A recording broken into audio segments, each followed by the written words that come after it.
கள்ளக்குறிச்சி புத்தக திருவிழாவில் மொழியரசி பர்வீன் சுல்தானா அவர்கள் புத்தகம் என்னும் போதிமரம் என்கின்ற தலைப்பில் ஆற்றிய உரையின் முழுமையான தொகுப்பினை இங்கே பதிவேற்றம் செய்திருக்கின்றோம். ஆனால் நீங்கள் வார்த்தைகளை மட்டும் விட்டுவிடாமல் கவனமாக கேட்டுக்கொள்ளுங்கள். ஏன் தெரியுமா? என்னுடைய மந்திர சொல் இது. கவனம் சிதறினால் வாழ்க்கை சிதறும். கவனம் சிதறினால் வாழ்க்கை சிதறும். ஒரு வினாடி கவனம் சிதறுகின்றவர்களை நான் பார்த்திருக்கிறேன். ஒரு ரோடு ஆக்சிடென்டா கூட இருக்கலாம். ஒரு மிகப்பெரிய ஃபார்முலாவை சொல்லும் பொழுது அந்த ஃபார்முலாவுடைய ஏதோ ஒரு ட்விஸ்ட், அந்த ஒரு வினாடி கவனச்சிதறல் அது போயிருக்கலாம். ஒரு மிக அற்புதமான நேர்காணல், ஒரு கேள்விதான், அந்த கேள்வியை சரியாக உள்வாங்கிக் கொள்ளாத அந்த ஒரு வினாடி நம் வாழ்க்கையை மாற்றி போடக்கூடும். என்னுடைய தகப்பனார் ஒரு உருது கவிஞர், உங்கள் அத்தனை பேருக்கும் தெரியும். எனக்கு எப்ப தெரியுமா உண்மையா கவிஞர்னே தெரிஞ்சது? உண்மையாவே அவர் கவிஞர் எப்போ நான் உணர்ந்தேன் அப்படின்னா, அவர் மரணப்படுக்கையில் இருக்கின்ற பொழுது கவிதை சொன்னார். உண்மையான கவிஞரா தானே இருக்க முடியும்.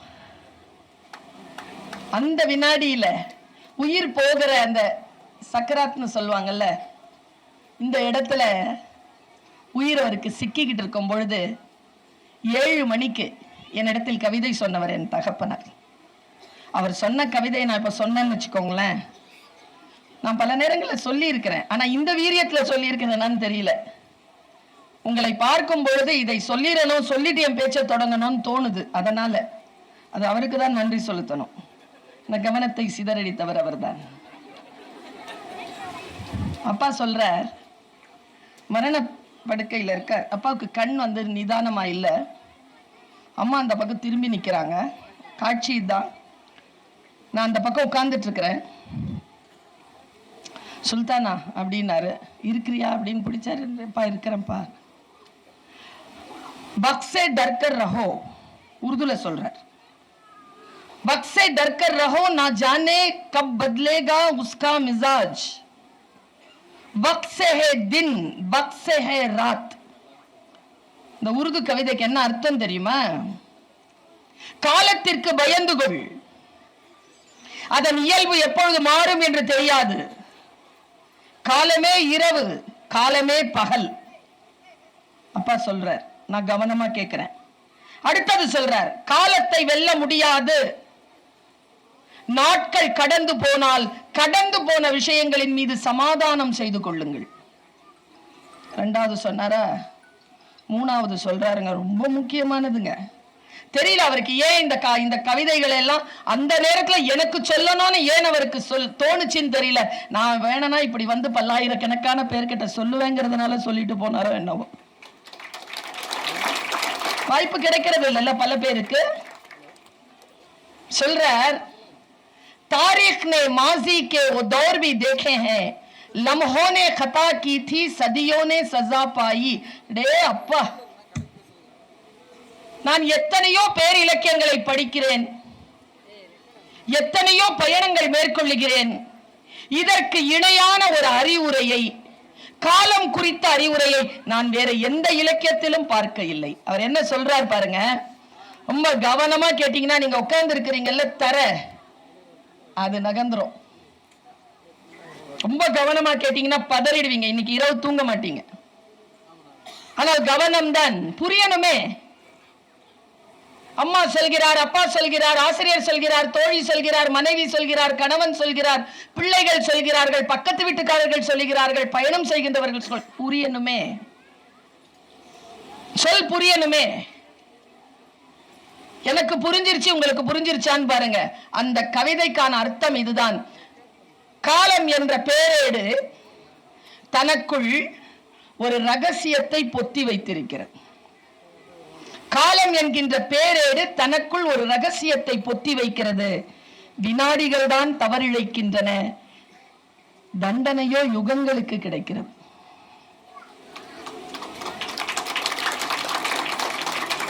யார் ஒருவர் வினாடிகளை தக்க வைத்துக் கொள்கிறார்களோ அவர்கள் யுகங்களை ஜெயிக்கிறார்கள். வினாடிகள் மீதுதான் நம்முடைய மாபெரும் கவனம் இருக்க வேண்டும். ஒரு வினாடியை கூட வேஸ்ட் பண்ணக்கூடாது. ஏன் தெரியுமா?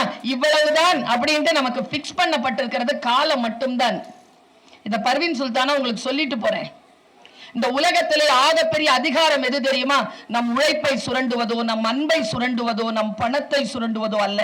எவன் ஒருவன், எவள் ஒருத்தி நம் நேரத்தை சுரண்டுகிறார்களோ அவர்கள் தான் சுரண்டக்காரர்கள். ஏன்னா பணம் தொலைஞ்சா சம்பாதிச்சிடலாங்க. காலம் பொன் போன்றது என்றார்கள், கிடையாது.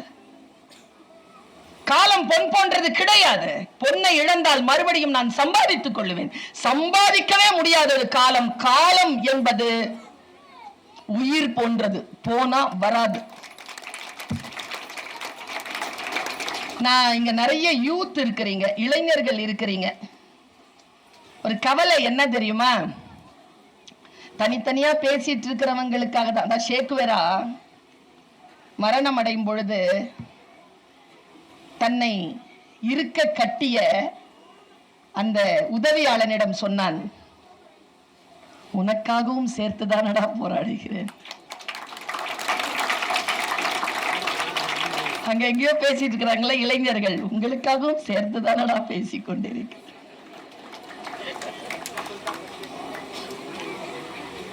காலம் உயிர் போன்றது. You cannot step the river twice என்ற ஒரு ஆங்கில பழமொழி உண்டு. என்ன தெரியுமா? இப்போ இன்றைக்கு தேதி என்ன? 17. சரியா? என்ன நேரம்? 7:30. இந்த நேரத்தில் 7:35 இந்த வளாகத்துக்குள்ள எப்போ வந்தீங்க? 4:30 மணி 5 மணிக்கு வந்தீங்கல்ல, வந்து உட்கார்ந்தீங்க. இதோ நான் வந்துட்டேன், நான் நிக்கிறேன், பேசிட்டு இருக்கிறோம். எங்க மறுபடியும் 2024 பிப்ரவரி மாதம் 17ஆம் தேதி 4:30 மணிக்கு உள்ள நுழைஞ்சிருங்க பாப்போம். Gone has gone. You cannot step the river twice. என்ன அர்த்தம் என்றால், நீங்கள் ஆற்றிலே கால் வைக்கின்ற பொழுது உங்கள் கால்களை தழுவுகின்ற நீரை மீண்டும் உங்கள் கால்கள் சந்திக்க வாய்ப்பே கிடையாது என்பதுதான். Gone has gone. காலத்தை யார் கவனப்படுத்திக் கொள்கிறோமோ அவர்கள் வாழ்க்கையில் ஜெயிக்கிறோம். அதனால் தான் குரானிலே, திருக்குரானிலே இறைவனுடைய ஒரு ப்ராமிஸ் இருக்கு, நான் காலமாக இருக்கிறேன், என்னை குறை சொல்லாதீர்கள். இறந்து போனவங்களை கூட தமிழ் மரபு தான் காலமானார்னு சொல்றோங்க. இதை விட பெரிய ட்ரிபியூட் இறந்து போனவங்களுக்கு யாரால கொடுக்க முடியுமா? காலமானார். காலம் என்பது என்ன? வீட்டுல போய் யோசிச்சு பாருங்க, நாம எவ்வளவு அந்த காலத்தை கையகப்படுத்திக் கொள்கிறோம். நான் ஒரு கணக்கு சொல்றேன், வீட்டுல போய் போட்டு பாருங்க, பயந்துடாதீங்க. ஆனா நான் சொல்றதே பயமா தான் இருக்கும். ஒரு ஆளு 70 வயசு வாழ்றாருன்னு வச்சுக்கோங்களேன். 70 வயசு 25,200 நாள் வாழறாரு. only 25,000 days. 70 வயசு ஆயிடும் ஒருத்தருக்கு. 25,000 நாள் தான். 25,000 கணக்கு போட்டலாமா? இப்போ இங்க வயசு இருக்குல்ல, இன்ட்டு 365 கழிச்சிருங்க. அதுல இருந்து எவ்வளவு இருக்கும்னு நினைக்கிறீங்க? 10,000, 12,000, 14,000 இவ்வளவுதான். இதுல சண்டை போடுறது, நோய்வாய்ப்படுறது, பேண்டமிக் மாதிரியான விஷயங்களை சிக்கிக்கிறது, தூங்குறது, இதெல்லாம் கால்குலேட் பண்ணீங்கன்னா 24 மணி நேரத்தில் 8 மணி நேரம் தூங்குறோம். 3ல் 1 பங்கு தூங்கியே கழிக்கிறோம். நாம போட்டாலே, கணக்கு போட்டாலே 12,000 நாள் வாழ்ந்தாலே நமக்கு ஆயிடுது 70 வருஷம். ஏன்னா மற்றதெல்லாம் தூங்கிட்டு தான் இருக்கும். இதுக்குள்ள இன்னைக்கு நீங்க வாழற வாழ்க்கையினுடைய வாழ்ந்து முடிஞ்ச வாழ்க்கையை கழிச்சிங்கன்னா இன்னும் குறைவுதான். அந்த இன்னும் குறைவா இருக்குல்ல, அதுல உடம்பு சரியில்லை, சண்டை போடுறது, டிவி பார்க்கறது, இந்த ரீல்ஸ் பார்க்கறது, இப்ப பார்த்து வச்சிருந்தா கையில எடுக்கிறீங்க. 4 மணி கையில எடுக்கிறீங்க, நிமிர்ந்து பார்க்கும்போது 8 மணியா இருக்கு. சுரண்டாங்களா? காலத்தை சுரண்டாங்களா? ஒரு பர்வீன் சுல்தானா பேசின 5 நிமிஷமா பேசிட்டு இருக்கிறேன். மேட்டர் இருக்கா? ரீல் பாத்தீங்க, என்ன மேட்டர் கிடைச்சது? சுரண்டுகிறார்கள். ரொம்ப கணக்கு போட்டு கையில குவாலிட்டியான நாள் பார்த்தா ரொம்ப இளமையானவருக்கே 3000-4000 நாள் தான் இருக்கு. எங்க சாகிற வரைக்கும் 70 வயசு ஆற வரைக்கும் குவாலிட்டி டைம். நிறைய பேருக்கு போனஸ்ல ஓடிட்டு இல்ல, காலம் இல்லை. ஒரு ஜென் தத்துவம் சொல்கிறது, ஒரு மனிதன் காலையில் எழுந்திருக்கின்ற போது இறைவன் 24 தங்க நாணயங்களை அவன் தலையணைக்கு கீழே வைக்கிறான். அந்த 24 தங்க நாணயங்கள் எப்பொழுது நிற்கும் என்று தெரியாது. அதை மிக கவனமாக பயன்படுத்திக் கொள்ளுங்கள் என்கிறது ஒரு ஜென் கவிதை. இந்த குறிப்பிட்ட இந்த சில கால எல்லைக்குள் நாம் சில விஷயங்களை சாதிக்க வேண்டும் இல்லையா?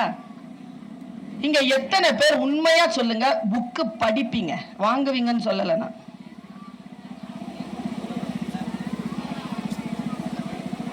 இந்த கை தூக்காத ஆட்களை என்ன கணக்குல சேர்க்கிறது? நான் இன்னொருத்தங்களுக்கு வாங்கி கொடுக்கறதுக்கு வந்தேன். இந்த பர்வீன் சுல்தானா நல்லா பேசும் போல இருக்குது, அது பேச்ச கேட்டுட்டு போலாம் வந்தேன். புக்கு வாங்க வர்றதில்லை. நான் ஒரு விஷயம் சொல்லவா? உண்மையா சொல்றேங்க. 700 பக்க புத்தகத்தை வாசிக்கின்ற பொழுது 692வது பக்கத்துல 3வது பத்தியில் 2வது வார்த்தை எனக்கான வார்த்தையாக மறைந்திருக்கிறது. நான் இவ்வளவு கடந்தால் தான் அதை போய் தொட முடியும். அதை தொடுவதற்குத்தான் நான் இந்த 690 பக்கங்களை வாசிக்க வேண்டும். என் வாழ்க்கையில் நான் சில உயர்வுகளை அடைந்ததற்கு பின்னால் இளைஞர்களுக்கு சொல்லுகிறேன், வாசிப்பு பழக்கம் இருந்திருக்கிறது. வாசிக்கிறதுனால என்ன நன்மை தெரியுமா? எவன் என்ன பேசினாலும் புரியுது. சூப்பரான விஷயம் இல்ல? ஒருத்தங்க பேசினா நமக்கு புரியுதுன்னா எவ்வளவு சூப்பர்ல அது. பல பேருக்கு புரியுது, அப்படித்தானே போறோம். ஹே நீ எவ்வளவு அழகா இருக்க தெரியுமா, ஹே புரிஞ்சிருச்சுன்னு வச்சுக்கோயேன், தேங்க்யூ அப்படின்னு சொல்லிட்டு போவல்ல, சிக்க மாட்டல்ல. நீ பாதம் வைத்த இடத்தில் நான் சாதம் போட்டு சாப்பிடுவேன் நான் யோசிப்பல்ல. சொந்தமா அலுமினிய தட்டு கூட வாங்குறதுக்கு துப்பு இல்லை உனக்கெல்லாம், எதுக்குப்பா போப்பா நல்லா படிச்சு சம்பாதிச்சுட்டோம் அப்புறமா பார்க்கலாம் சொல்லுவோம்ல. இதுக்குதான் சொல்றது படிக்கணும். இன்னொரு விஷயம் சொல்றேன், ஏன் படிக்கணும்னு சொல்றேன். இறை நம்பிக்கையாளர்கள் நிறைய பேர் இருக்கிறீர்கள் இல்லையா? ஒரு மதத்தை பின்பற்றுகிறோம். அந்த மதத்திற்கு என்று வேதங்கள் உண்டு, அப்படித்தானே? ஹீப்ரு மொழியில் படிக்கின்றவர்கள் உண்டு, சமஸ்கிருத மொழியில் படிக்கின்றவர்கள் உண்டு, தமிழிலே படிக்கின்றவர்கள் உண்டு, அரபி மொழியில் படிக்கின்றவர்கள் உண்டு. நமக்கு தெரிஞ்சு இவங்க எல்லாருமே என்ன தெரியுமா? சாமி பற்றிய விஷயங்கள் வந்தா, இயற்கை இறைவன் பற்றிய விஷயங்கள் வந்தால் படிப்பதே மிக உன்னதமான விஷயங்கிற மைண்ட் செட்ல இருக்கிறவங்க நம்ம எல்லாம். அப்படிதான், அப்படிதானே?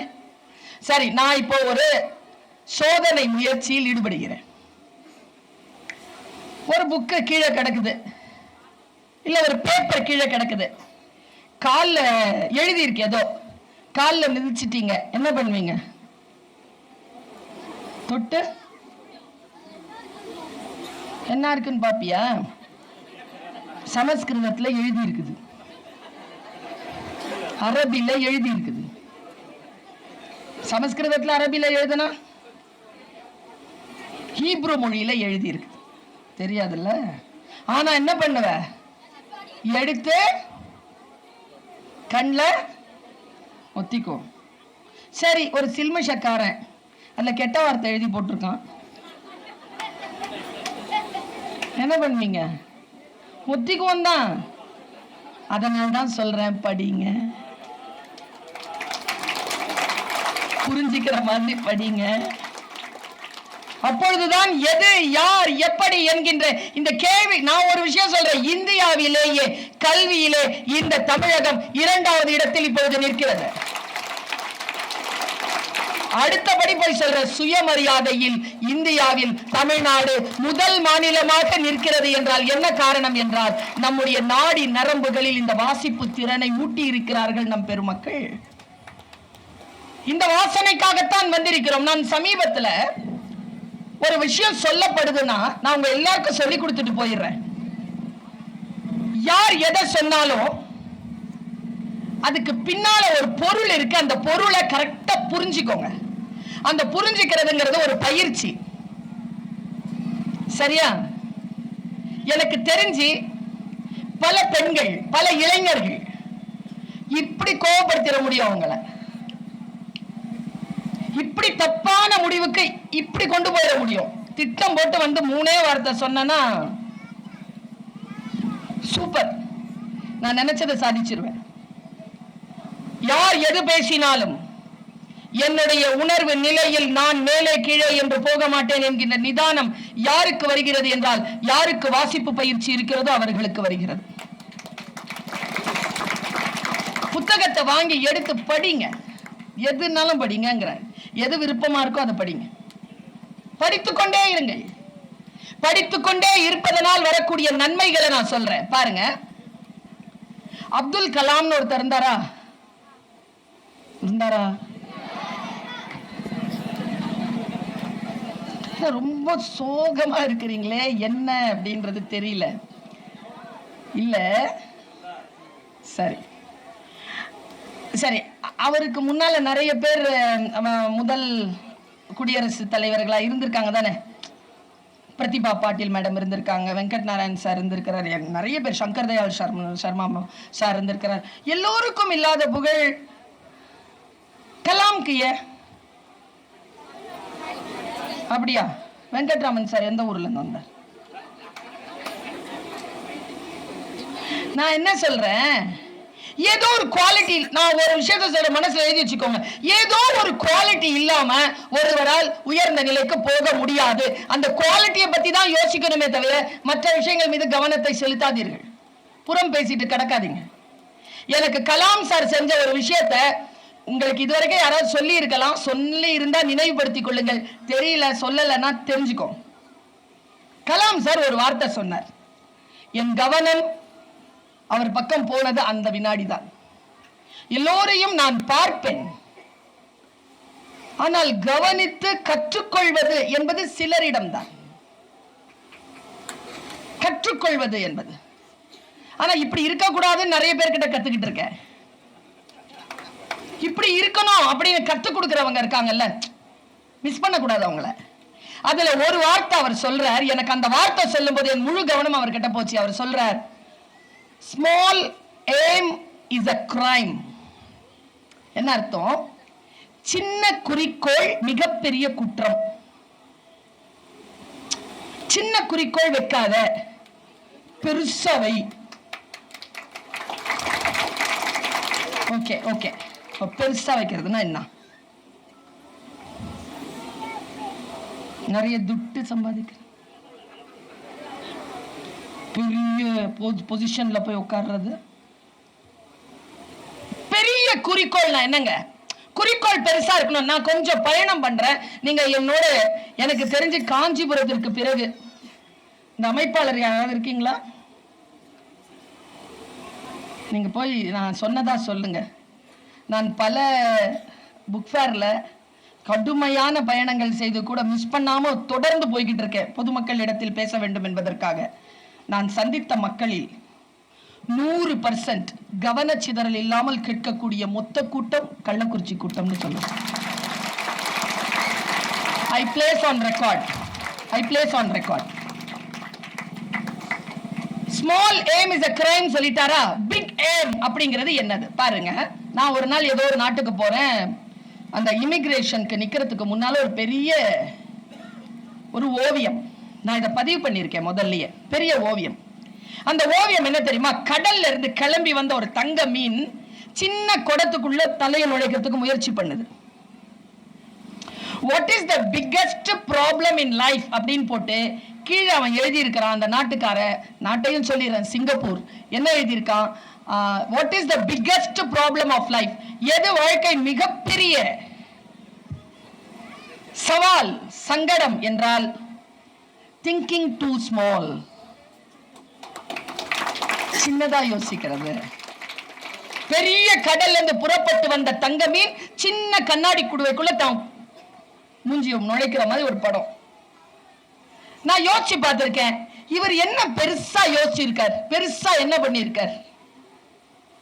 அவர்கிட்டயே கேக்குறாங்க, நீங்க எதை சாதனையாக கருதுகிறீர்கள்னு கேக்குறாங்க கலாம் சார் கிட்ட. கலாம் சார் சொல்றார், நான் அக்கினி பிருத்வி இந்த ஏவுகணைகள்லாம் விட்டேன், அதை நான் செஞ்சதில்ல, என் டீம் செஞ்சது. அப்பெல்லாம் ரொம்ப சந்தோஷமா இருந்தது எனக்கு. நான் இங்க நிறுத்துறேன். இந்தியர்களாக இருக்கக்கூடிய நாம் பெருமைப்படக்கூடிய விஷயம் என்ன தெரியுமா?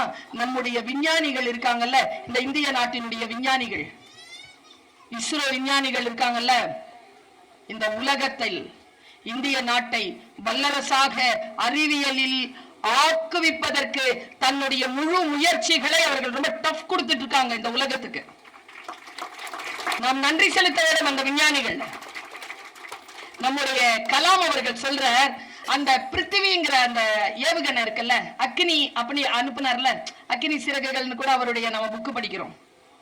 அக்கினியில என்ன பிரச்சனை தெரியுமா? என்ன சூப்பர் மேட்டர் பிரச்சனை இல்ல, சூப்பர் மேட்டர் என்ன தெரியுமா? ஒரு ஏவுகணை போச்சுன்னா அது வான மண்டலத்துல போய் நிறைய கலங்களை விட்டுட்டு வரும் சேட்டலைட்காக. அந்த கலங்கள்ல ரஷ்யாவோ அமெரிக்காவோ 34 இருந்து 57 வரைக்கும் தான் வச்சு அனுப்ப முடியும், ஏன்னா அவ்வளவு வெயிட் தாங்காது. கலாம் சார் அமைச்ச ஏவுகணையினுடைய மெட்டீரியல் இருக்குல்ல, ஏவுகணையினுடைய மெட்டீரியல் அது 125 கலன்களை தாங்கிட்டு போகும். லைட் வெயிட்ல பண்ணார் அவர். அதான் அவருடைய சாதனை. இந்த லைட் வெயிட் இருக்குல்ல, அவர் சொல்றார், அந்த லைட் வெயிட்ல இருக்கக்கூடிய அந்த அக்கினியை நான் மேல பறக்க விட்டேனே, அது அல்ல என்னுடைய சாதனை.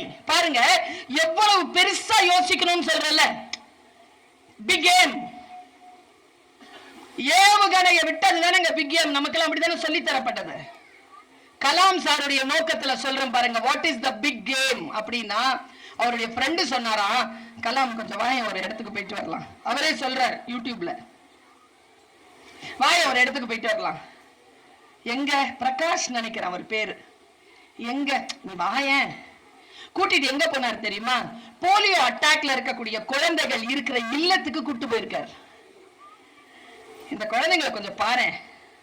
இந்த குழந்தைகள் வந்து காலை அந்த கேலிபர் ஷூ இருக்குல்ல, அந்த ஷூ அவங்க போட்டுட்டு எப்படி நடப்பாங்க? காலை அப்படி தாங்கி தாங்கி நடக்க மாட்டாங்க, கையை வச்சு தூக்கி. ஏன்? இப்போ நீங்க ஷூஸ் போட்டுட்டு இருக்கிறீங்கல்ல, இந்த கடைகள்ல போய் லைட் வெயிட் ஷூ கேளுங்களேன், நிறைய துட்டு. லைட் வெயிட் ஆக ஆக நிறைய துட்டு. பிராண்டட் தான், லைட் வெயிட்டா இருக்கும். 200 கிராம் 300 கிராம்லயே இருக்கும், சிலது 100 கிராம்லயே இருக்கு. அதெல்லாம் 16,000 24,000 25,000 அந்த ஷூஸ் எல்லாம். இவர் என்ன தெரியுமா பண்ணாரு? நேரா லெபார்டரிக்கு வந்து உட்கார்ந்துட்டு அந்த ஏவுகணை இருக்குல்ல, அந்த ஏவுகணையுடைய மெட்டீரியல், அந்த மெட்டீரியல் வச்சு 300 கிராம்ல கேலிபர் ஷூ செஞ்சாருங்க. இதாங்க பிக் ஏம்.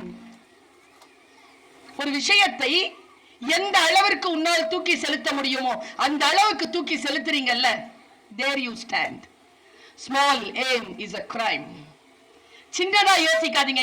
நான் முன்னேறுவது அல்ல. இப்படி சொல்லுவாங்க தெரியுமா? ஒரு பெரிய மீன் இருந்தது, அந்த பெரிய மீன் வந்து ஒரு குட்டி மீனை துரத்துச்சு, குட்டி மீன் போய் நின்னுச்சு ஓரத்துல. குட்டி மீன் பெரிய மீன் கிட்ட பேசி கதை கேட்டிருக்கீங்களா? அந்த கதைய கேட்டது இல்லையா?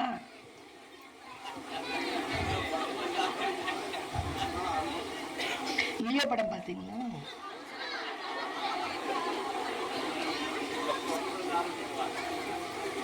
பெரிய கடல்,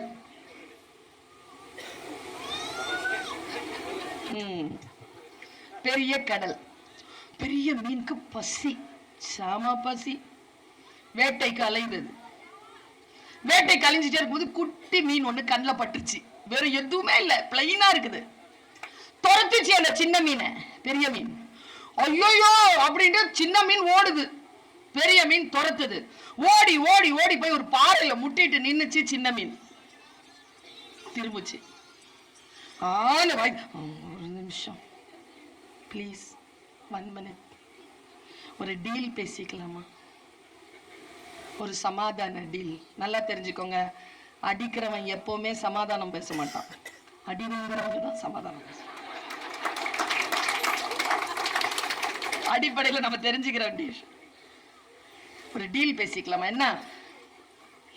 நீ பெரிய மீன், ஆமா, உன் வயிறு இவ்வளோ பெருசு. ஆமா. உனக்கு நிறைய பசி. ஆமா. நான் குட்டி மீன். என்னை சாப்பிட்டா உன் பசி போவாது. என் உயிர் தான் போகும். என்னை விட்டுறலாம்ல. நல்லா இருக்குல்ல டீல்? பெரிய மீன் சொல்லிச்சு, இது இல்லை டீல், நான் வைக்கிறேன், அதான் டீல். என்ன, நீ குட்டி மீன் தானே? ஆமா. உனக்கு பசிக்குதா?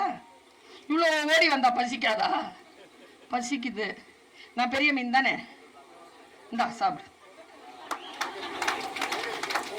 தன் முன்னால் அகங்காரத்தோடு தன்னை சாப்பிடு என்று மிரட்டும் அந்த பெரிய மீனை சாப்பிடவும் முடியாமல், தன் உயிரை அதற்கு பணயமாக வைக்கவும் முடியாமல் தவித்து கிடக்கின்ற இந்த சின்ன மீனுக்காக எவன் ஒருவன் குரல் உயர்த்துகிறானோ அவன் உயர்ந்த குறிக்கோளை பெற்றவன். இப்படிப்பட்ட அறிவு நமக்கு சொல்லி தரப்படுகிறதா? நான் நான் நான் இந்தா இப்ப போச்சு ஒரு ஒரு ஒரு பெரிய ஒரு விழா போச்சு. என்னது இது? இப்ப போன விழா. வீட்டுல எல்லாம் லீவ் எல்லாம் விட்டாங்களே, நிறைய பட்சணம் பண்ணுவாங்க அம்மா. பக்கத்து வீட்டுக்கு கொடுத்து அனுப்புறதுக்குள்ள இந்த பிள்ளைங்க அதை தடுக்கிறது பார்க்கணும். இப்ப எல்லாம் உங்களுக்கு கொடுத்து அனுப்பணுமா? எங்களுக்கு வச்சுக்கவே தெரியாதா? கொஞ்சமாவது எங்களுக்கு எடுத்து வைக்க தெரியாதா? சுயநலம். இப்படி இல்லையே நாம். அடுத்தவர்களுக்காக யோசிக்கின்ற ஆற்றல் பெற்றவர்களாக இருந்தார்கள். கற்றுக்கொள்ளுங்கள் குழந்தைகளை. நிறைய மாணவிகள் வந்திருக்கிறீர்கள், எனக்கு மகிழ்ச்சி. ஏன் தெரியுமா?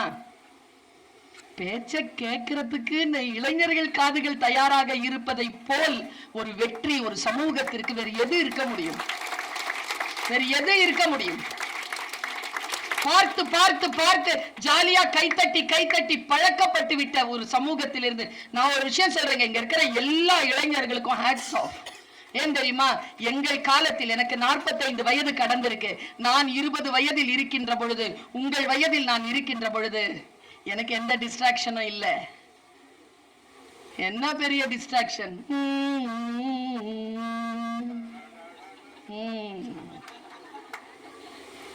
நமக்கு கிடைச்ச பேரழகிய சோபனா ரவி தானே. சோபனா ரவி யாருன்னு அந்த பிள்ளை அம்மாட்ட கேக்குது. வீட்டுல சொல்லுவாங்க. அங்க கேட்டது எப்படி உங்களுக்கு தெரிஞ்சதுன்னா, டீச்சர்டா. என் கிளாஸ்ல இது வரைக்கும் யாரும் ஃபெயில் ஆனதில்லை, ஃபெயிலாக விட்டதில்லை.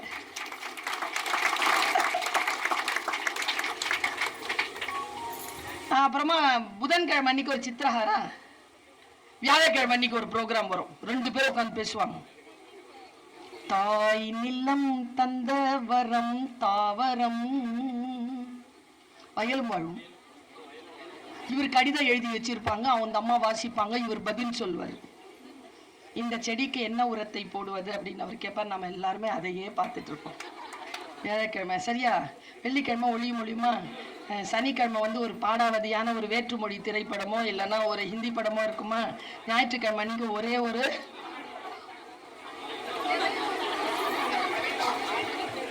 நடுவுல செய்தி வேற. இதுல டிவியே இருக்காது. பக்கத்து வீட்டுல போய் 4 கொடுத்து 8 கொடுத்து கையில டிஃபன்லாம் கட்டிட்டு போய் உட்காந்து குரூப்பா அதெல்லாம் பார்த்த அனுபவம்லாம் எனக்கு உண்டு. நான் 10th பாஸ் பண்ணதோ, நான் PhD வெங்காய பச்சடி தயிர் பச்சடி பாஸ் பண்ணதோ பெரிய மேட்டர் கிடையாது.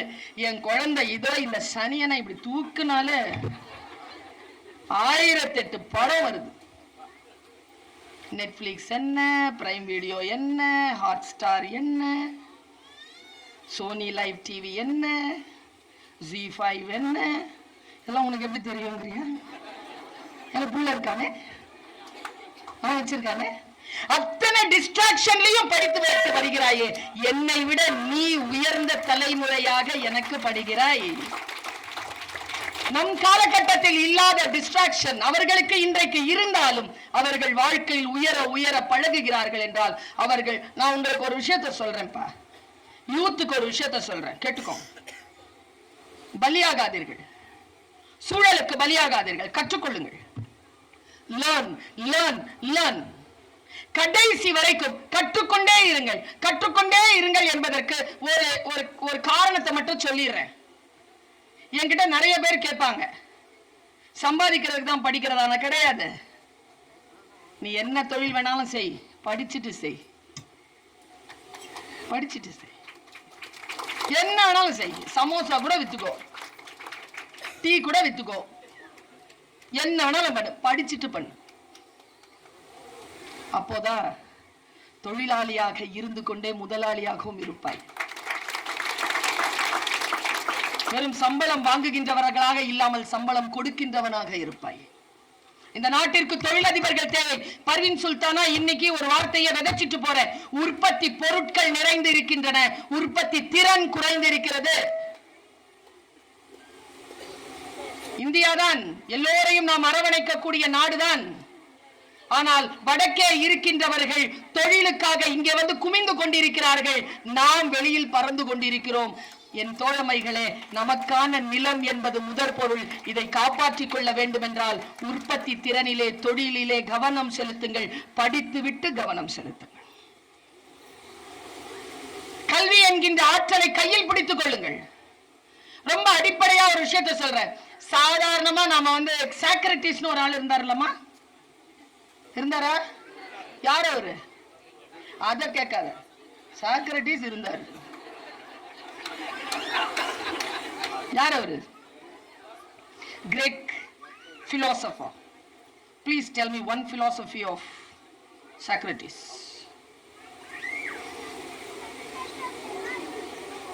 அதாவது அவ்வளவுதான். நான் சொல்லட்டுமா? Who is Socrates னு சொல்றேன். சாக்ரட்டிஸை வாசிக்கிறேன், வியந்து போகிறேன். ஒன்னும் கிடையாதுங்க. சாக்ரட்டிஸ் ஏன் என்று கேட்பவன் தான் சாக்ரட்டிஸ். why not, ஏன் இப்படி இருக்கிறது, ஏன் இப்படி இருக்கக்கூடாது, இந்த கேள்விதான் சாக்ரட்டிஸ். இதுதான் அவன் தத்துவம். அப்படி கேட்டதனால் அவன் கொண்டு போய் அவனை சிறையில போட்டாங்க. என்ன தண்டனை தெரியுமா? என்ன தண்டனை? விஷம் குடிச்சு சாவணும். அப்போ இறை என்பவர்கள் தினத்தந்தியில் இன்றிலிருந்து 20 ஆண்டுகளுக்கு முன்னால் எழுதிய ஒரு பெட்டி செய்தி. நான் 20 ஆண்டுகளுக்கு முன்னால் படித்தேன். உங்களுக்கு ஒரு விஷயம் சொல்லவா? உலகத்திலே பெரிய சாபம் என்ன தெரியுமா? கர்ணனுக்கு அந்த யாரு, பரசுராமர், அவர் தந்த சாபம் தான். உனக்கு தேவைப்படுகின்ற பொழுது, உன் உயிர் காக்க தேவைப்படுகின்ற பொழுது நீ கற்ற வித்தை மறந்து போகும். அதை விட பெரிய சாபம் வேற இல்லை. என் வரம் என்ன தெரியுமா? நான் கற்றது எனக்கு மறக்காது. என் வரம் அது. நான் 20 ஆண்டுகளுக்கு முன்னால் படித்தேன். இத சின்ன பெட்டி செய்தி பாருங்க. நடந்துகிட்டே இருக்கார் சாக்ரட்டிஸ் ஜெயில்ல. அப்போ ஏன் நடக்கிறார் அவர் அப்படின்னு கேட்டா, விஷம் குடிச்சிட்டு நடக்கணும். அப்பதான் விஷம் உடம்புல ஏறும். அதான் அவருக்கு தண்டனை. விஷம் குடிச்சா எப்படி நடக்கிறதுன்னு நடந்து பழகுனாராம். ஆச்சரியப்படுத்தினான் என்னை சாக்ரட்டிஸ். அப்போ பக்கத்து ரூம்ல இருந்து ஒரு இசை கேட்குது. சத்தமா கேட்டாராம், ஹே தோழனே, இந்த இசையை நான் எங்கோ கேட்டிருக்கிறேன், இந்த பாடல் எனக்கு தெரியும், நீ ஏதோ ஒரு இசை கருவியை வாசிக்கிறாய், அது என்ன? அவன் பக்கத்துல இருந்து சொன்னானா, மௌத்தார்கன். ஓ, என்கிட்டயும் வீட்டுல இருக்கு, நீ எனக்கு அங்க இருந்தே கத்து தரியா? சிரிச்சுக்கிட்டு அவன் சொன்னானா, இன்னும் 2 நாள்ல சாவ போற, மௌத்தார்கனை கத்துக்கிட்டு என்ன பண்ண போற, எங்க போய் பாட போற? சாக்ரட்டிஸ் தந்த பதிலை இளைஞர்களை எழுதி வைத்துக் கொள்ளுங்கள். அவன் சொன்னான், நான் சாகும்போது எனக்கு மௌத்தார்கன் வாசிக்க தெரியும் என்கின்ற உணர்வு போதாதா? அதனால சொல்லிக்கூடியா, எதையுமே பயன்படுத்திடணுமா? தெரியும் அப்படிங்கிறது எவ்வளவு பெரிய மேட்டர். எனக்கு குதிரை ஏற தெரியும், எவ்வளவு பெரிய மேட்டர். ஏற போறது இல்ல, ஏற மாதிரியான சூழல் வந்தா ஏறிடுவோம்ல. தெரியுமே, தெரியும் என்பது எவ்வளவு பெரிய விஷயம். யோசித்து பார்த்தால் இதுதான் கல்வி, இதுதான் அடிப்படை. ஒரு விஷயம் சொல்றேன், இந்த இடத்துல இளைஞர்கள் நிறைய பேர் இருக்கிறீங்க, நிறைய இளைஞர்களுக்கு கொஞ்சம் அவனை கீழே உட்கார வைங்க. இந்த மாதிரி சுமந்து தான் பெற்றோர்கள். அவன் இருப்பான் ஒரு 40 கிலோ. அந்த அம்மா ஒரு 35 தான் இருக்கும். உங்க பெற்றோர்களுக்கு சொல்றேன், குழந்தைகளை சுமக்காதீர்கள். நான் உங்களுக்கு நன்மைக்காக சொல்லல, குழந்தைகளின் நன்மைக்காக சொல்கிறேன். இதுல இன்னொரு விஷயம் சொல்றேன், குழந்தைகளை கொஞ்சம் வெயிட் தூக்க விடுங்க. எந்த குழந்தை தன் வெயிட்ட அம்மா மேல போடாம, அப்பா மேல போடாம, அப்பா அம்மா வெயிட்ட தன் கைக்கு மாற்றிக்குதோ அந்த குழந்தை பெற்றோர்களை முதிர முதிர பார்த்து கொள்ளும். சைக்காலஜி. எந்த குழந்தை வெயிட் தூக்கிற கூடாதுன்னு சொல்லிட்டு நாம விருப்பப்படுறோமோ நாம சாவர வரைக்கும் அவங்கள நாம தான் சுமக்கணும். அதனால் சொல்கிறேன், இந்த இடத்துல நிறைய பிள்ளைகள் இருக்கிறீங்க. காலேஜ் ஸ்டூடெண்ட்ஸ் நிறைய பேர் வந்திருக்கீங்கல்லப்பா, ஸ்கூல் ஸ்டூடெண்ட்ஸ் இருக்கீங்க தானே? கொரோனா பாஸ் தானே? எத்தனை பேர் கொரோனா பாஸிங்க? எல்லா ஸ்டூடெண்ட், இன்னைக்கு இருக்கிற ஸ்டூடெண்ட் எல்லாம் கொரோனா பாஸ் தான். எல்லாம் கொரோனா பாஸ் தான். சரியா? எனக்கு என்ன ஆச்சரியம் தெரியுமா, இதை நான் சொல்றேன்ல, I know read to in between lines. கற்றதனால் சில கேள்விகள் எனக்கு தெரியுது. அந்த கேள்வி அவங்க மனசுல வீசிட்டு போயிடுறேன். இன்னில இருந்து இதை கொஞ்சம், இந்த அம்மா சொல்றது, இந்த சகோதரி சொல்றது கொஞ்சம் மனசுல வச்சுக்கோங்க. பாருங்க, கொரோனா அறிவிக்கிறாங்க மார்ச் 20ஆம் தேதி, சரியா? 23 அறிவிக்கிறாங்க. 20ஆம் தேதியே வந்துருச்சு. லாக்டவுன் வந்து 23ல இருந்து சொல்லிட்டாங்க. 22ஆம் தேதி சாயந்தரத்துல இருந்து சொல்லிட்டாங்க. 10th ஸ்டூடெண்ட்ஸ் எக்ஸாம் எழுதல, பப்ளிக் எக்ஸாம். 12th எழுதல, 11th எழுதல, 8th எழுதல, 7th எழுதல, 9th எழுதல, இதெல்லாம் எழுதல. ஆனா 10th எழுதலன்றதுதான் மேட்டர். சரி, 10th ரொம்ப முக்கியம் இல்லையா? எழுதல. சரி, அவங்க எப்படி +1 ஜாயின் பண்ணாங்க? சும்மா இருங்க சார், ஆல் பாஸ்னா அவங்க நினைச்ச சீட் அவங்களுக்கு கிடைக்கல.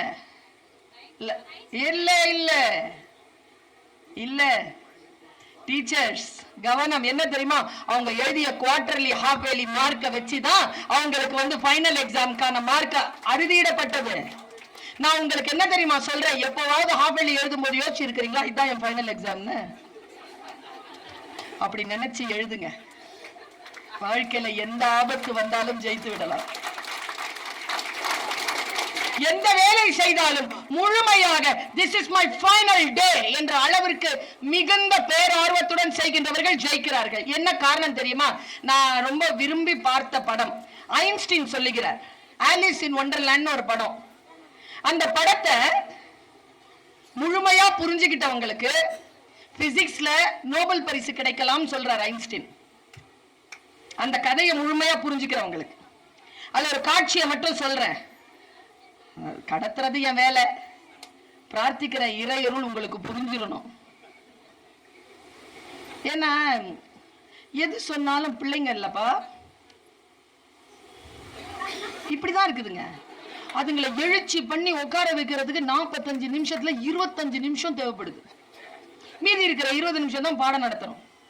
பாடம் நடத்திட்டு போறோமா, அடுத்த கிளாஸ்ல மறுபடியும் ஆயிடுதுங்க. அதுங்களை மறுபடியும் அடுத்த கிளாஸ்ல. இந்த மாதிரி இருக்கு. ஷார்ப்பா இருங்க, என்ன கிடைக்குதோ அதுல ஷார்ப்பா இருங்க, அந்த வினாடியில ஷார்ப்பா இருங்க. அதுதான் என்னுடைய பேச்சிற்கான சாரமே. அந்த வினாடிகளை கையகப்படுத்திக் கொள்ளுங்கள். எந்த வினாடியை அந்த பக்கம் போக விடாதீங்க. ஷார்ப்பா இருங்க. ரொம்ப லைஃப் டைம் ரொம்ப ஷார்ட் நம்மளுடையது, சின்னதா தான் வாழ போறோம். லெத்தாஜிக்கா இருந்துடாதீங்க, கவனமின்றி இருந்துடாதீங்க. பாருங்க, 2 பேர் பேசிக்கிறாங்க. ஒருத்தி வெள்ளை ராணி, ஒருத்தி சிவப்பு ராணி. இந்த 2 பேருக்கு தான் காம்படிஷன். கரெக்டா புரிஞ்சுக்கணும்னா, சிவப்பு ராணி தான் வந்து வில்லி, வெள்ளை ராணி தான் வந்து ஹீரோயின். ஏன்னா அந்த படம் அமெரிக்கா படம். சிவப்பு ராணி ஏன் வில்லின்றது உங்களுக்கு தெரியுதா? தெரிஞ்சுக்கோங்க, அவங்கவுங்க ஊர்ல அவங்கவுங்க பேரை சொல்லிக்கோங்க. எனக்கு இந்த கேரம் போர்டை பார்த்தா ரொம்ப கோபம் வரும். வெள்ளை காயினுக்கு 10 பாயிண்ட், கருப்பு காயினுக்கு 5 பாயிண்ட், சிவப்பு காயினுக்கு ஏன் தெரியுமா? கண்டுபிடிச்சேன் நான். ஏன்னா அவன் வெள்ளை, நாம கருப்பு, அவன் ராணி சிவப்பு. அது ஃபாலோ போட தான் போகும்.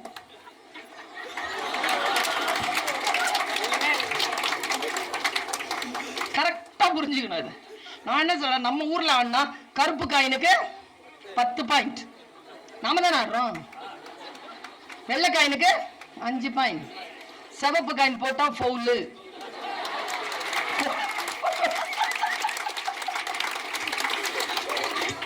கோவம் வருதுங்க, என்ன பண்றது, கோவம் வருது. பாருங்க, வெள்ள ராணி நிப்பா. அவ ஆலிஸ் ஒரு சின்ன பாப்பா, 11 வயசு குழந்தை. அவ 2 பேரும் வந்து நிப்பாங்க.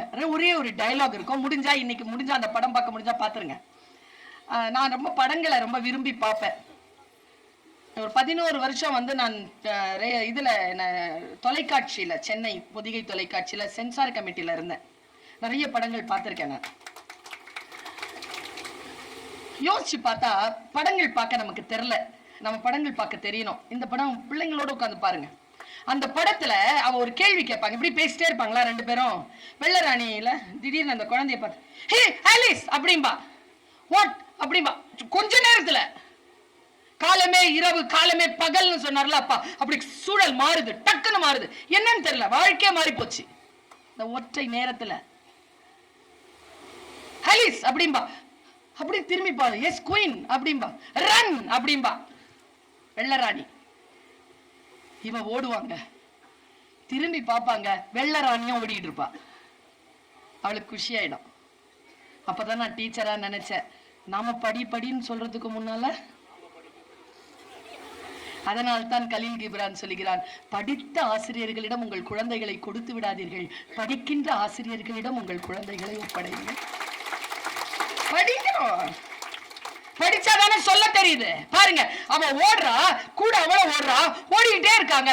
கேட்டா பாருங்க, ஆலிஸ் என்ன மாதிரி கேட்டா ஒரு கேள்வி, எங்க போறோம்? எங்க பிடரியில கால் குதிகால் படுற அளவுக்கு ஓடுறாங்க. எங்க போறோம்னு கேட்ட நியாயமான கேள்வி தானே. அவ தந்த பதில உங்க எல்லாருக்குமே செய்தி. எங்கேயும் போகல. எங்கேயும் போலனா ஏன் ஓடுறோம்? அவ என்ன தெரியுமா சொல்லுவா, நாம் நின்றிருக்கின்ற நிலம் பின்னோக்கி நகர்ந்து கொண்டே இருக்கிறது, இருக்கிற இடத்தில் நிற்க வேண்டும் என்றால் நாம் தலைதெறிக்க ஓடியாக வேண்டும்.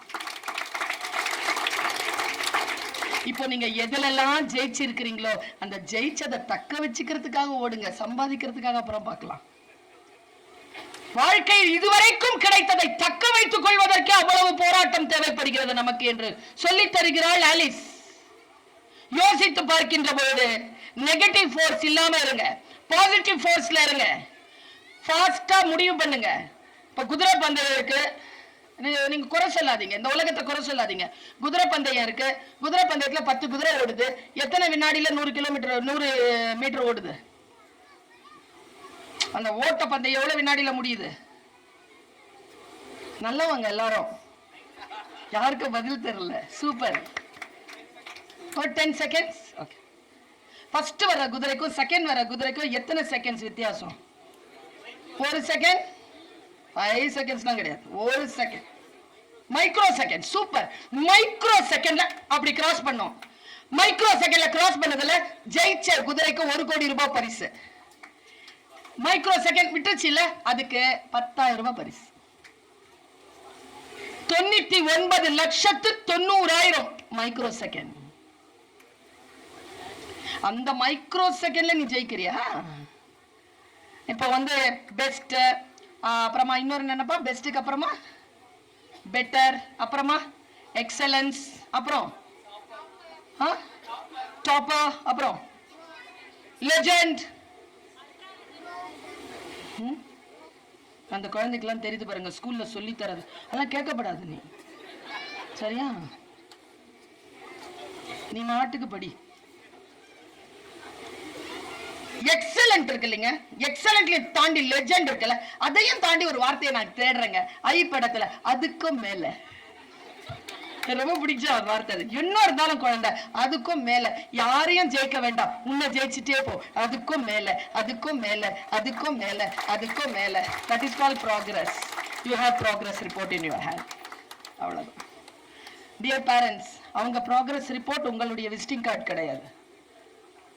என் புள்ள 98, என் புள்ள 97, அது நம்ம வீட்டில் இருக்கவே இருக்காது. அடுத்தவங்களோட விசிட்டிங் கார்டையே பார்த்துட்டு இருப்போம். என்ன மாதிரி இருந்தா சந்தோஷப்படுங்க. நான் 58 தான். 98 வாங்குறது எங்கன்னு தெரியல. 58 நான் எங்க இருக்கிறேன்னு 98க்கு தெரியும். ஜெயிக்க கத்து கொடுங்க, முழுமையா வாழ கத்து கொடுங்க.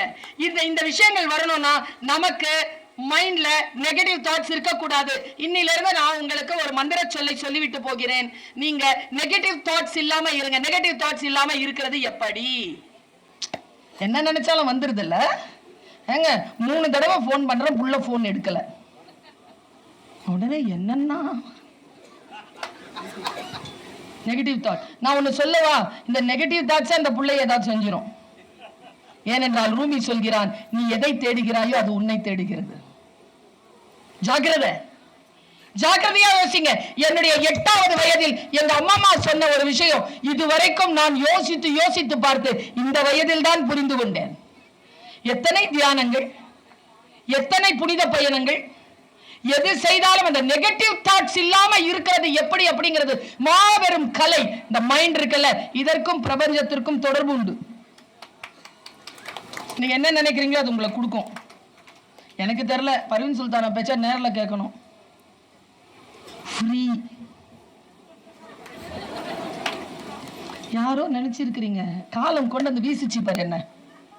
போ, அங்க ஒருத்தவங்க ரொம்ப வேண்டிக்கிட்டு இருக்கிறாங்க, நீ பேசுறத நேர்ல கேட்கணும். ஓடு. வீசிச்சா இல்லையா? இங்க என்ன யாரோ அழைத்தார்கள், யாரோ பேச வைக்கிறார்கள். நான் பேசிக் கொண்டிருக்கிறேன், ஆனால் அவர்களுக்காக அல்ல, உங்களுக்காக பேசிக் கொண்டிருக்கிறேன் என்றால் உங்களுடைய மன தொடர்பை பிரபஞ்சம் பார்க்க. சின்ன டிசைர் தான் நான் சொல்றது. உங்களுடைய கோடிக்கணக்கான, கோடி லட்சக்கணக்கான உங்களுடைய அந்த டிசைர்ஸ்க்கு மத்தியில் இருக்கிற சின்ன டிசைர் கொஞ்சம் அழுத்தமா இருந்தா வந்து சேர்ந்துரும். நெகட்டிவ் தாட்ஸ் இல்லாம இருக்கிறது எப்படி? ரொம்ப சாதாரணமான விஷயமா நான் சொல்றேன். எங்க அம்மா எனக்கு அந்த நெகட்டிவ் தாட்ஸ் எடுக்கிறத பத்தி ஒரு விஷயம் சொன்னா எனக்கு புரியல. இப்போ புரியுதுன்னு சொன்னேன் இல்லையா, என்ன சொன்னான்னு சொல்றேன். ஒருத்தனுக்கு ரொம்ப பசிச்சுதான், பசிக்குது, என்னோட ஹாட் பிரியாணி வந்துருச்சு. தாகம், வாட்டர், தண்ணி வந்துருச்சு, குடிச்சிட்டேன். டெசர்ட்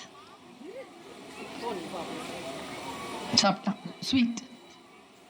கை காலில் வலிக்கிற மாதிரி இருக்குது. ஒரு கட்டில் வந்துருச்சு. படுத்தா கால் கையெல்லாம் வலிக்கிற மாதிரி இருக்கு. யாராவது பிடிச்சி விட்டா நல்லா இருக்குமே. தேவதைகள் வந்துட்டான், பிடிச்சி விட்டுட்டே இருக்கும்போது தூங்கிட்டான். முழிச்சு பார்க்கறான், நட்ட நடு பொட்டல் காட்டுல படுத்துட்டு இருக்கான். எழுந்திரிச்சு உட்காந்து பார்க்கறான், யாரும் இல்லை. ஐயோ, நாய் நரி பேய் பிசாசு வந்துருச்சுன்னா, நாய் நரி பேய் பிசாசு வந்துருச்சு. ஐயோ, என்ன சாப்பிட்டுருமே, சாப்பிட்டுருச்சு. கதை முடிஞ்சுது. எங்க அம்மா கிட்ட கேட்ட, என்ன அம்மா இது? ஆமாம்மா, அவன் எது கேட்டாலும் கிடைக்கின்ற கற்பக தருவுக்கு கீழே அவன் நின்று கொண்டிருந்தான். எது நினைச்சாலும் அது கிடைச்சிரும். நான் சொன்னேன், என் கற்பகத்தரு எங்க இருக்குன்னு சொல்லு. என் அம்மா சொன்ன வார்த்தை, அது வேற எங்கேயும் இல்லை, உனக்குள் தான் இருக்கிறது. உன் மனம்தான் உன் கற்பகத்தரு. எதை நினைக்கிறாயோ அது உனக்கு தரும். ரொம்ப டீப்பா யோசிச்சு பாருங்க. நம்ம ரொம்ப ஆழமா விரும்புற லைஃப் தானே நமக்கு கிடைச்சிருக்கு. 1000 குறை சொல்லுங்க. ரொம்ப ஆழமா எதை நேசிக்கிறோமோ அதுல கொண்டு போய் நிறுத்தும்.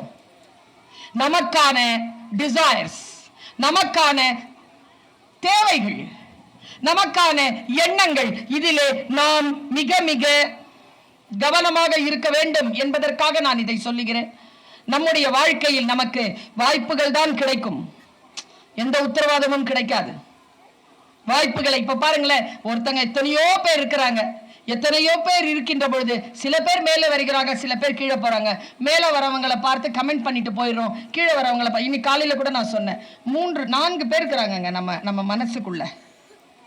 ஒரு ஆக்சிடென்ட் ஆச்சுன்னு வச்சுக்கோங்களேன், ஓடி வந்து தூக்குறவன் ஒரு வகை, தூக்கும் போது ஓடி தன்னுடைய பாக்கெட்ல இருக்கிற தண்ணி எடுத்து முதல்ல கொடுக்கிறவன் 2வது வகை. இதெல்லாம் செய்யறதுக்கு பயப்பட்டாலும் 108க்கு போன் பண்றவன் 3வது வகை. இன்னொருத்தன் இருக்கிறான், வேடிக்கை பார்த்துட்டே போயிடுவான், அதை செல்போன் எடுப்பான். அவனாவது பரவாயில்லைங்க, மன்னிச்சிடலாம். என்னால ஒரு ஆளை மன்னிக்கவே முடியாதுங்க, அதாங்க 5வது ஆள். அவன் என்ன தெரியும் பண்ணுவான், கிட்ட வந்து பார்த்து வரக்கூடாது அப்படிம்பாங்க. எவ்வளோ வெறுப்பா இருக்கும் தெரியுமா? உயிரை கொல்ற குணம்ங்க இது. எந்த நேரத்துல என்ன சொல்லணும்னு தெரியாம அச்சோன்னு சொல்லிட்டு போறாங்கல்ல. அதனால தான் அன்னை தெரேசா சொன்னார், பிரேயிங் ஹார்ட்ஸை விட உன்னதமானது ஹெல்பிங் ஹேண்ட்ஸ் என்று சொன்னார். நல்ல வார்த்தை இல்ல? ஒரு சிறிய விஷயமாக இருந்தாலும் ஹெல்பிங் ஹேண்ட்ஸ் உங்களுக்கு இருக்கா?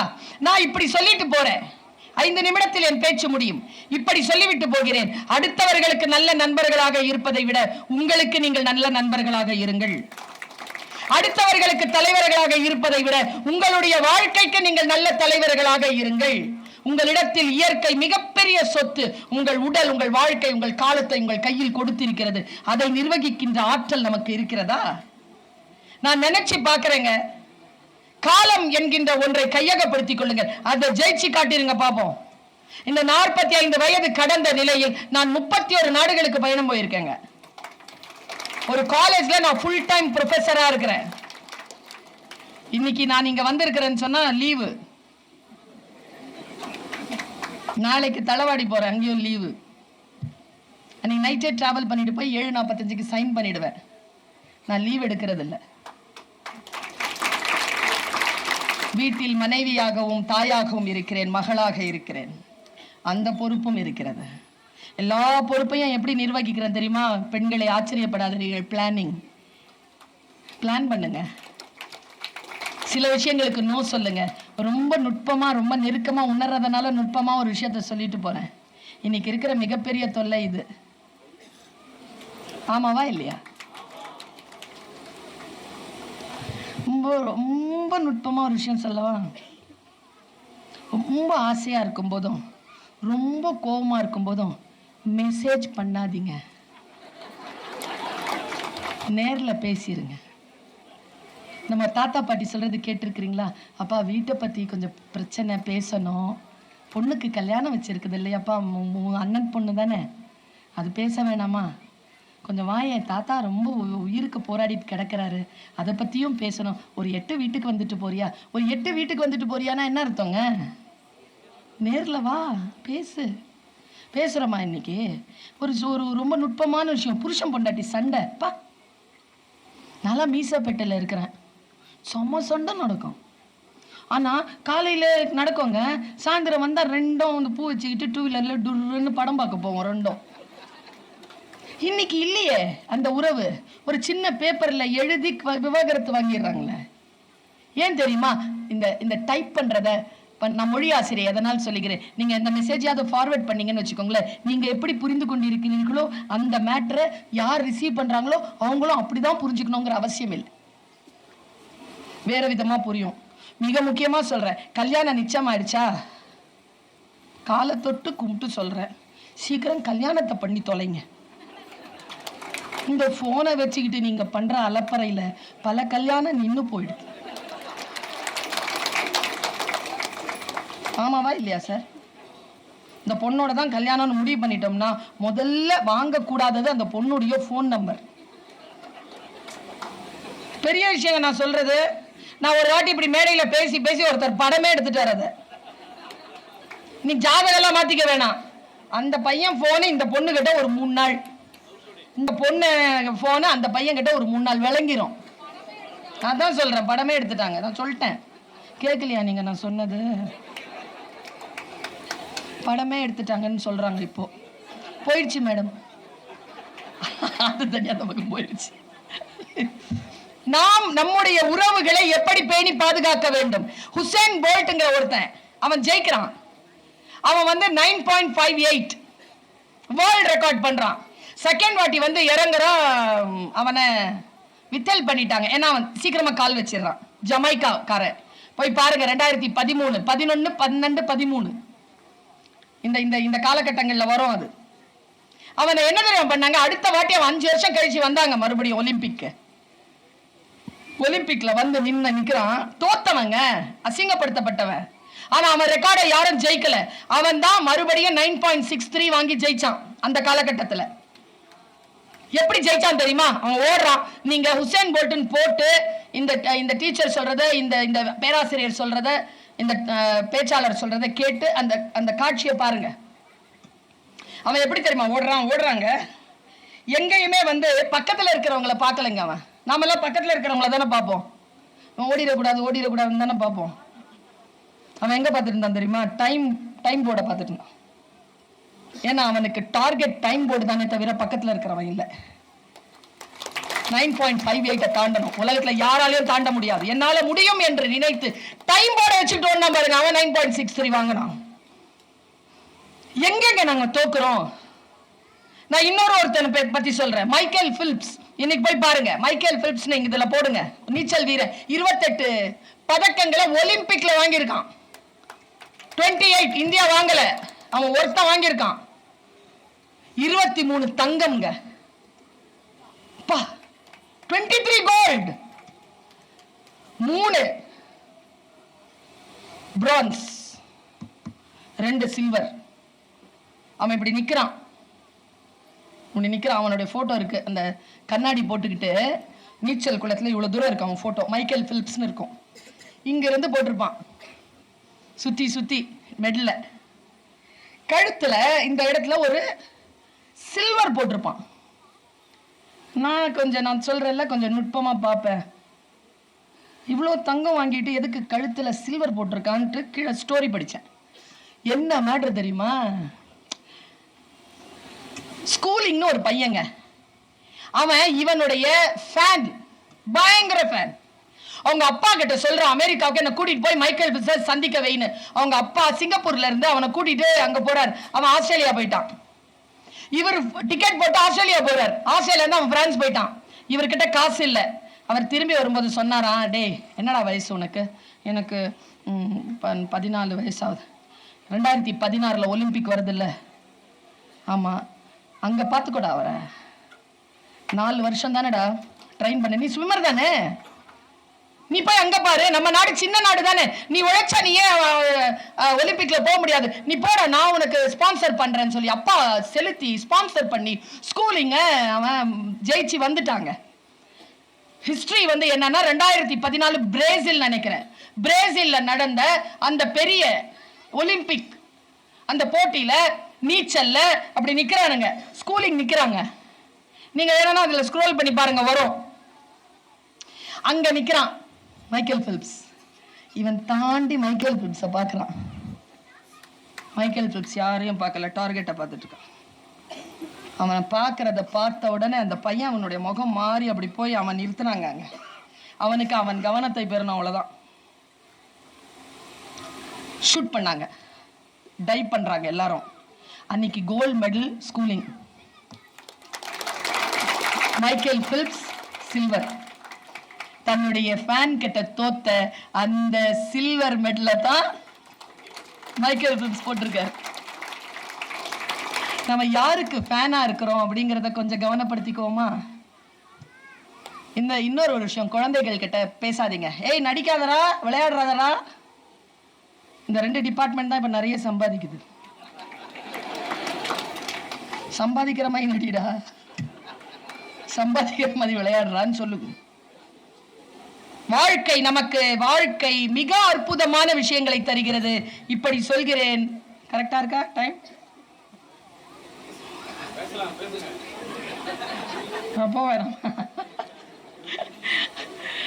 எனக்கு சுதந்திர உணர்வு ரொம்ப பிடிக்குங்க, ஃப்ரீடமா இருக்கணும். எனக்கு கூட இந்த கள்ளக்குறிச்சி ரொம்ப பிடிச்சதுக்கு ஒரு காரணம் இருக்கு. தலைப்பே கொடுக்கல, பேசு அப்படின்ட்டு வந்து நான் பாட்டுக்கு பேசிட்டு இருக்கிறேன். நானே ஒரு டார்கெட்டை ஃபிக்ஸ் பண்ணிட்டு பேசிட்டு இருக்கிறேன். எனக்கு சுதந்திரம் ரொம்ப பிடிக்கும். இந்த சுதந்திரத்தை பற்றி என்னுடைய மனசு ரொம்ப நெருக்கமா இருக்கிற என்னுடைய கல்லூரி தலைவர் மூசா ரசா பத்மபூஷன், அவர் வந்து ஜம்மு அண்ட் காஷ்மீருக்கு முதன்மை செயலராக இருந்தவர். அந்த பாபரி மஸ்ஜித்துக்கான அந்த பிரச்சனைகள் எல்லாம் வந்து உயிர் சேதம் இல்லாமல் காப்பாற்றியதனால், அந்த இடத்தை காப்பாற்றியதனால் அரசு அவருக்கு பத்மபூஷன் விருது கொடுத்துச்சு. அவர் எங்க கல்லூரியினுடைய தலைவர். எஸ்ஐடி கல்லூரி, நான் ஜஸ்டிஸ் பஷீர் அஹமத் சையத் கல்லூரியில நான் வேலை பார்க்கிறேன். 75 வருஷ புகழ்பெற்ற கல்லூரி அது. ஜவஹர்லால் நேரு தான் முதல் கல்லை எடுத்து வைத்தது. அந்த புகழ்பெற்ற கல்லூரியில எங்க தலைவர் ஒரு புத்தகம் எழுதியிருக்கார். அவர் வாழ்க்கையில நடந்த ஒரு விஷயத்த சொல்றார். நான் அதை கடத்திட்டு போயிடுறேன். முக்கியமா இந்த இளைய குழந்தைகள் இருக்கிறீங்கல்ல, ஸ்கூல் ஸ்டூடெண்ட்ஸ், யூத் இருக்கிறீங்கல்ல, பெண்கள் இருக்கிறீங்கல்ல, உங்களுக்கானது. பாய்ஸ்க்கு இல்லைன்னு இல்லை, நீங்களும் கேட்டு வச்சுக்கோங்க. கோழி சண்டை தெரியுமா உங்களுக்கு? கோழி சண்டை இல்லை, அது சேவல் சண்டை. ஏதோ ஒரு படம் கூட அதான் நான் பார்த்தேன். இப்போ சந்திராயனில் போய் இறக்கணுங்கள, அது ஒர்க் ஆகலையா. அதுக்கப்புறமா இன்னொன்று விட்டுருக்காங்க, அதுக்கு பேர் என்ன? நான் ஒரு விஷயம் சொல்கிறேன், சில பேரை தெரிஞ்சு வச்சுக்கோங்க. அப்படி தெரிஞ்சு வச்சுருந்தா அவங்களுக்கு நல்லது, அவங்க நிறைய சம்பாதிப்பாங்க. சில பேரை தெரிஞ்சு வச்சுக்கோங்க, அது உங்களுக்கு நல்லது, நீங்கள் நிறைய சம்பாதிக்கலாம், நீங்கள் நிறைய உயரலாம். நான் அவங்களையும் தெரிஞ்சு வச்சுருக்கிறேன், இவங்களையும் தெரிஞ்சு வச்சுருக்கேன். ஒரு புத்தகத்தை வாசிக்கிறேன். இந்த புத்தகம் எப்பவுமேங்க நீங்கள் தலை குனிந்து படிக்கும்பொழுது உங்களை தலை நிமிர செய்யும். அது மட்டும் நினச்சிக்கோங்க. புத்தகக்கரம் பிடித்து கொள்ளுங்க. ஏதாவது ஒரு புக் கையில் வச்சுட்டு போங்க. இதை பிடிச்சிட்டு போறீங்கல்ல, காக்கா வலிப்புக்காரன் கையில் வந்து அந்த இது வச்சு, இது இல்லாமல் இருக்கவே இருக்காது. ஒரு மூணாவது ஆளோட கனெக்டடாக இருக்கிற டாய்லெட் போகும்போது கூடங்க 5 நிமிஷம் தானே, உங்கள் உடம்பை க்ளீன் பண்ணுற ப்ராசஸ் தானே நடக்குது. கான்சென்ட்ரேஷன் பண்ணி அதை வெளியேற்றிட்டு உடம்ப நல்லா தெரிஞ்சுக்கோங்க. அம்மா நான் சொல்கிறேன், இந்த இடத்த க்ளீனாக வச்சுக்கிட்டிங்கன்னா இங்கே ஒரு அக்கினி இருக்குது, இதை சரியாக வச்சுக்கிட்டிங்கன்னா இது சரியாக இருக்கும். இதை குழப்பிக்கிட்டிங்கன்னா இதுவும் குழம்பும், இதை குழம்பிடுச்சுன்னா இதுவும் குழம்பும். இன்னைக்கு அப்படி தான் சுற்றிட்டு இருக்கிறோம் எல்லாம். உனக்கு எவ்வளோ பாயிண்ட்டு, எனக்கு இவ்வளோ பாயிண்ட்டு, சுகரு. உனக்கு பிபி எவ்வளவு, எனக்கு இவ்வளவு. கிட்னியில் ப்ராப்ளமா சொல்கிறாங்க, ஏன் சொல்ல மாட்டாங்க? ஒரு ஸ்கூல்லைங்க 3 நாளாக ஒரு புள்ள சாப்பிடல, சத்தியம் கள்ளக்குறிச்சி தான். டேங்கப்பா, இந்த ஊர் ஸ்கூல் தான்.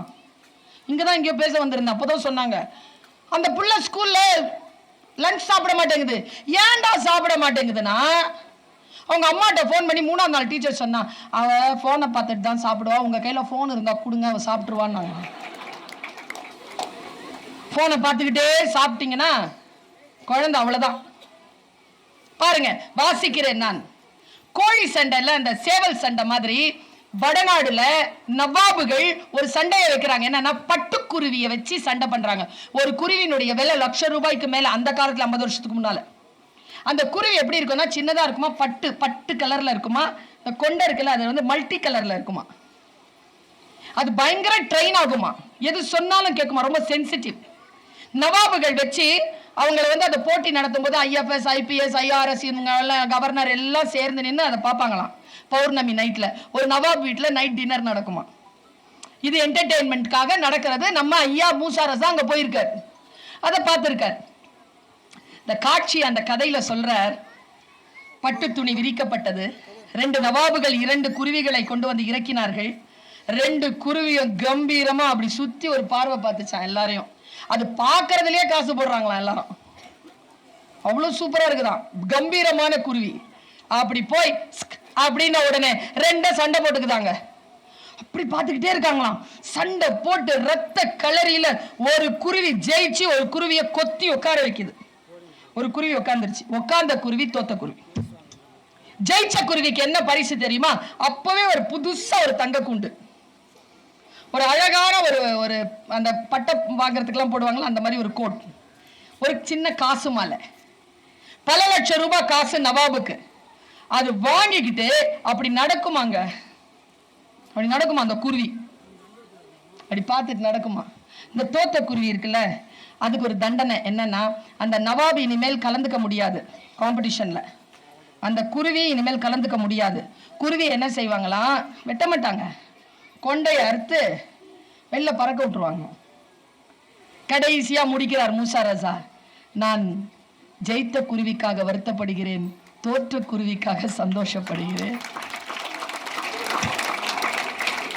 எதை இழந்தாலும் சுதந்திரத்தை பெற்றுக்கொள்ளுங்கள், விடுதலையை பெற்றுக்கொள்ளுங்கள். எங்கேயோ சிக்கிக் கொண்டிருக்கிறோம். அந்த சிக்கலில் இருந்து நம்மை விடுதலை செய்வது கல்வி மட்டுமே, வாசிப்பு மட்டுமே, சான்றோர் சொல் மட்டுமே. இந்த விஷயங்களை கேட்டு நம்முடைய அடுத்த கட்டத்திற்கு நாம் உயர வேண்டும். பெருமக்களே, நான் சிட்டுக்குருவியாகத்தான் என் வாழ்க்கையை தொடங்கினேன். சிறகு விரிக்க விரிக்க தெரிந்து கொண்டேன், நான் சிட்டுக்குருவி இல்லை, நான் ராஜாளி. இப்பொழுது விரித்து சிறகு விரித்து வானத்தில் பறந்து கொண்டிருக்கிறேன். நீங்களும் சிறகை விரித்து பழகுங்கள். ஒருவேளை உங்களுடைய கணக்கிலே நீங்கள் குருவியோ கிளியோ புறாவாகவோ நினைத்து கொண்டிருப்பீர்கள். இல்லை, நீங்கள் ராஜாளிதான் என்பதனை உணர்ந்து கொள்வீர்கள். வாருங்கள், பறப்போம். வானம் காத்திருக்கிறது. மீண்டும் சந்திப்போம். வணக்கம்.